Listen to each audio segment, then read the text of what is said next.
Hi everybody, I hope you are doing well.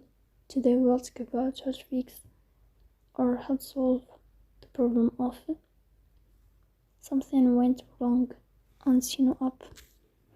You click on settings. Here we go to apps, default apps, app settings.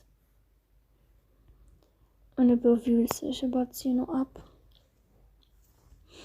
Then we click on first stop and we click OK. Here you will enter to storage. Then we click on clear cache. In the end, you will turn off your phone and you will restart your phone again to fix that problem. So that's all. Don't forget to support us by a like and subscribe. See you next time in another video, and thank you for your watching and your attention.